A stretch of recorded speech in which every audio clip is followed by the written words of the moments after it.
तो आज शुरू करते हैं लुसेंट का जो फर्स्ट पेज है ना, उसका आधा भाग शुरू करते हैं। देखते हैं। देखिए, पहला क्वेश्चन है कि भारतवर्ष शब्द के संदर्भ में निम्नलिखित कथनों पर विचार कीजिए। भारतवर्ष शब्द पे तो पहला देखिए मिट गया है थोड़ा सा। ये पहला क्वेश्चन स्टेटमेंट है, दूसरा है, तीसरा है। पहला कहता है इसका उल्लेख महाकाव्यों और पुराणों में मिलता है। बिल्कुल सही है, इसका उल्लेख मिलता है। अब भारतवर्ष का अर्थ है भारतों का देश, ये भी सही है।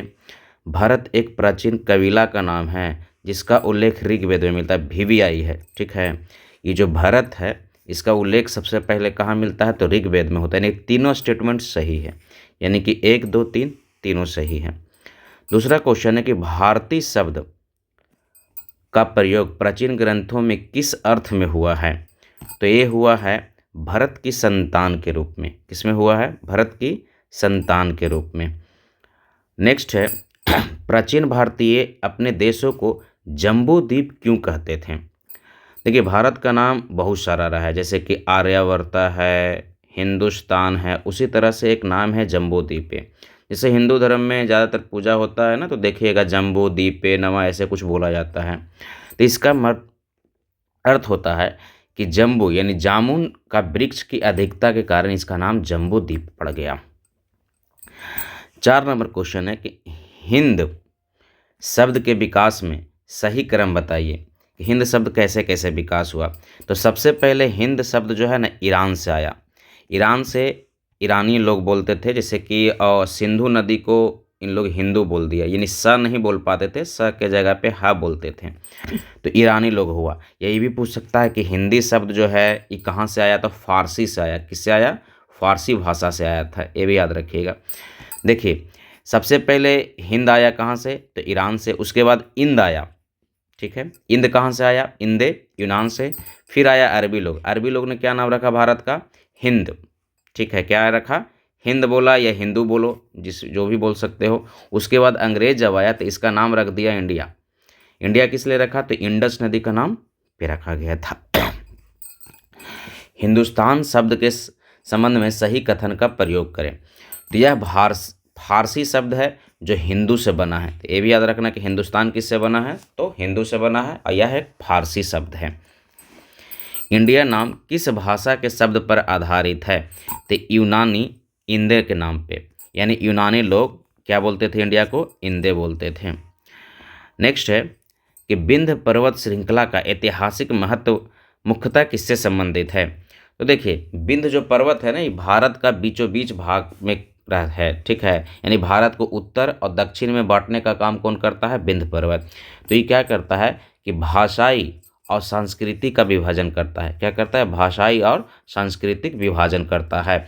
जैसे देखते होंगे कि जो भारत है, ये जैसे विंध्य पर्वत है ऊपर में है, तो ऊपर का संस्कृति कुछ अलग है और नीचे का संस्कृति अलग है, लेकिन नॉर्थ का साउथ का अलग हो जाता है। तो कौन विभाजन करता है? तो विंध्य पर्वत करता है। ये भी क्वेश्चन पूछ सकता है कि भारत का विभाजन कौन करता है? तो विंध्य पर्वत। भारत की भाषाओं के संदर्भ में सम्मिलित कीजिए। तो देखिए, इसमें क्या है कि उत्तर भारत में क्या बोला जाता था? Indo European. और दक्षिण भारत में क्या बोला जाता है? द्रविडियन। क्या बोला जाता है? द्रविड़ या द्रविडियन, जो भी कह सकते हैं। चक्रवर्तनी का अर्थ क्या होता है, ये समझिए। चक्रवर्तनी का अर्थ होता है कि समुद्र से समुद्र तक शासन करने वाला। ऐसा नहीं है, ठीक है, इसमें ऑप्शन गलती से लिखा गया था, समुद्र से समुद्र तक शासन करने वाला। इसमें है ना कि हिमालय से दक्षिण में समुद्र तक शासन करने वाला। ठीक है, अब पूरब में ब्रह्मपुत्र नदी से लेकर के पश्चिम में सिंधु नदी तक जो शासन करता था, इसी को क्या कहा गया था? चक्रवर्तनी। इसी का आगे जाकर के जो शब्द बनेगा चक्रवर्ती बनेगा। ये भी याद रखिएगा, चक्रवर्णी ही चक्रवर्ती है। ठीक है, इसमें देखिएगा 2 शासक बना था चक्रवर्तनी। कौन कौन बना है? एक ईसापुर में बने हैं अशोक, और दूसरा कौन बने हैं? तो समुद्रगुप्त। समुद्रगुप्त और अशोक ऐसे 2 शासक हैं जो पूरे भारत को एक सूत्र में बांधने का प्रयास किया था। एक ईसापुर है, एक ईसवी में है। प्राचीन भारत में राजनीतिक एकता की प्राप्ति के संबंध में सही कथन बताइए क्या है। केवल मौर्य काल में हुआ था, केवल गुप्त काल में हुआ था। ठीक है, ये दोनों में हुआ था, लेकिन यहाँ पे ऑप्शन देखिए सी हो जाएगा। ठीक है, इसमें अशोक भी किया था पूरे भारत को एक सूत्र में बांधने का प्रयास, और समुद्रगुप्त भी किया था एक सूत्र में बांधने का प्रयास। ये ईसा पूर्व में किया था और ये ईस्वी में किया था, 4वीं शताब्दी ईस्वी में किया था। नेक्स्ट है, अशोक के साम्राज्य के विस्तार के संबंध में सही कथन बताइए कि अशोक का साम्राज्य कहाँ से कहाँ तक विस्तार था। देखिए इसमें ऑप्शन सी हो जाएगा। दक्षिण को छोड़कर लगभग संपूर्ण भारत पर ही कब्जा कर चुका था, लगभग कब्जा नहीं शासन कर चुके थे, ठीक है। दक्षिण का कुछ भाग छोड़ दिया जाए तो अशोक लगभग पूरे भारत पे क्या थे, कब्जा किए हुए थे, मतलब शासन कर रहे थे। नेक्स्ट है कि समुद्रगुप्त की विजय का क्षेत्र किस रूप में वर्णित किया जाता है, तो गंगा घाटी से तमिल देश के छोर तक, यानी कि भारत में जो गंगा से लेकर के, गंगा जो घाटी है उससे लेकर के जो साउथ में तमिल प्रदेश है यहाँ तक शासन किया था कौन, समुद्रगुप्त। ये भी याद रखना है, ये भी याद रखना है, गंगा घाटी से लेकर के तमिल देश के छोर तक के। देखिए भारत की जो जनसंख्या है इसका निर्माण किससे हुआ है, यानी कि कैसा नस्ल कौन सा है, तो देखिए इसमें क्या है कि प्रोटो ऑस्ट्रेलियाइड है, काकेसाइड है, मंगोलाइड है, ठीक है, इस सब मिला करके हुआ है, यानी कि ऑस्ट्रेलियाइड है, काकेसाइड है, मंगोलाइड है, तो ये तीनों हैं। नेक्स्ट है, भारतीय इतिहास को अध्ययन की सुविधा के लिए किस प्रकार का विभाजन किया गया है, जो अध्ययन करने के लिए, तो इसमें क्या किया गया है, भारतीय इतिहास को 3 भागों में बांटा गया है। कौन कौन भाग है, तो प्राचीन इतिहास है, मध्यकालीन है, उसके बाद आधुनिक इतिहास है, यानी कि भारतीय इतिहास को कितने भागों में बांटा गया है, 3 भागों में।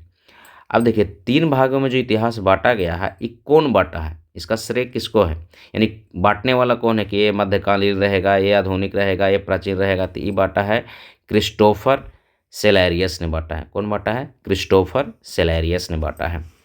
नेक्स्ट है कि प्राचीन भारतीय इतिहास के अध्ययन के प्रमुख स्रोत कितने हैं, तो 4 है। कितना है, 4 है। अभी 4 कौन कौन है, देखिए इसमें देखते हैं, इसमें ये पूछ ही दिया क्वेश्चन, निम्नलिखित में से कौन सा प्राचीन भारतीय इतिहास का स्रोत नहीं है पूछ रहा है, तो कौन कौन नहीं है, तो यहाँ से पता चल जाएगा, यानी कि आधुनिक समाचार नहीं है, यानी कौन कौन है, धर्म ग्रंथ है प्राचीन भारतीय इतिहास को अध्ययन करने के लिए, फिर ऐतिहासिक ग्रंथ है, विदेशी यात्राओं का विवरण है जैसे इंडिका वगैरह है ना जो मेगास्थनीज आया था। भारत का सर्व प्राचीन धर्म ग्रंथ कौन माना गया है, तो सबसे प्राचीन माना गया है वेद को। किसको माना गया है, वेद को। जो वेद 4 प्रकार के होते हैं उसी वेद को माना गया है, और उसमें भी सबसे ज़्यादा कौन है प्राचीन, तो ऋग्वेद है। 19 नंबर क्वेश्चन देखिए, कह रहा है वेदों के संदर्भ में निम्नलिखित कथनों पर विचार करें। वेद 4 प्रकार के होते हैं, बिल्कुल सही है, वेद 4 प्रकार के होते हैं, उन्हें संहिता कहा जाता है, ये भी सही है। जो चारों वेद जब मिल जाते हैं तो उसको क्या बोला जाता है, संहिता बोला जाता है। भारतीय परंपरा में उन्हें अपौरुष कहा जाता है, बिल्कुल। अपौरुष मतलब क्या होता है, जो पुरुषों द्वारा नहीं बनाया गया है, अपौरुष और नित्य कहा जाता है मतलब जो देवताओं द्वारा बनाया गया है, ठीक है, उसी को कहा गया है क्या चीज, अपौरुष, यानी इसका ऑप्शन हो जाएगा डी। तो याद रखिएगा क्या चीज कि वेद जो है इसको चारों जब वेद मिल जाता है तो उसको संहिता कहते हैं, या नित्य और अपौरुष भी है, ठीक है। और वेद कितने प्रकार के होते हैं, 4 प्रकार के होते हैं। लास्ट क्वेश्चन है, वेदों को संकलनकर्ता के रूप में किसे माना जाता है, तो देखिए वेद व्यास है, वेदों को संकलनकर्ता कौन है, तो वेद व्यास है, ये याद रखना है। चलिए अब देखिए इसमें क्या है ना कि हम कोशिश कर रहे हैं कि लूसेंट जो है ना इसको एक एक जो पॉइंट है उससे जो क्वेश्चन बन सकता है, जो हमको अच्छा लगता है, और जो आजकल देख रहे हैं कि सिलेबस का चेंजिंग वगैरह क्या स्टेटमेंट बेस्ड क्वेश्चन हो गया है, या एक ही क्वेश्चन में कई प्रकार के जैसे क्वेश्चन दे देता है, जैसे यही देखिए क्या वो कहाँ गया, एक सेकंड दिखाता हूँ, कई क्वेश्चन है। देखिए लास्ट वाला ही क्वेश्चन देख लीजिए भाई, इसमें ही देख लीजिए। देखिए 19 नंबर क्वेश्चन में इसमें 3 क्वेश्चन तो ऐसे ही दे दिया है। देखिए वेद कितने प्रकार के होते हैं, 4 प्रकार के, उन्हें संहिता कहा जाता है चारों वेद को, परंपरा में अपौरुष और नित्य का है, तो इस तरह से क्वेश्चन आने लगा है। तो कोशिश करेंगे कि इसी तरह का क्वेश्चन बनाएं और लूसेंट को पूरी तरह से ख़त्म कर सकते हैं। देखिए कोई भी चीज़ उठाना आसान है कि भाई ये ख़त्म कर देंगे, लेकिन उसको अंत तक पहुंचाना बहुत मुश्किल होता है। कोशिश करेंगे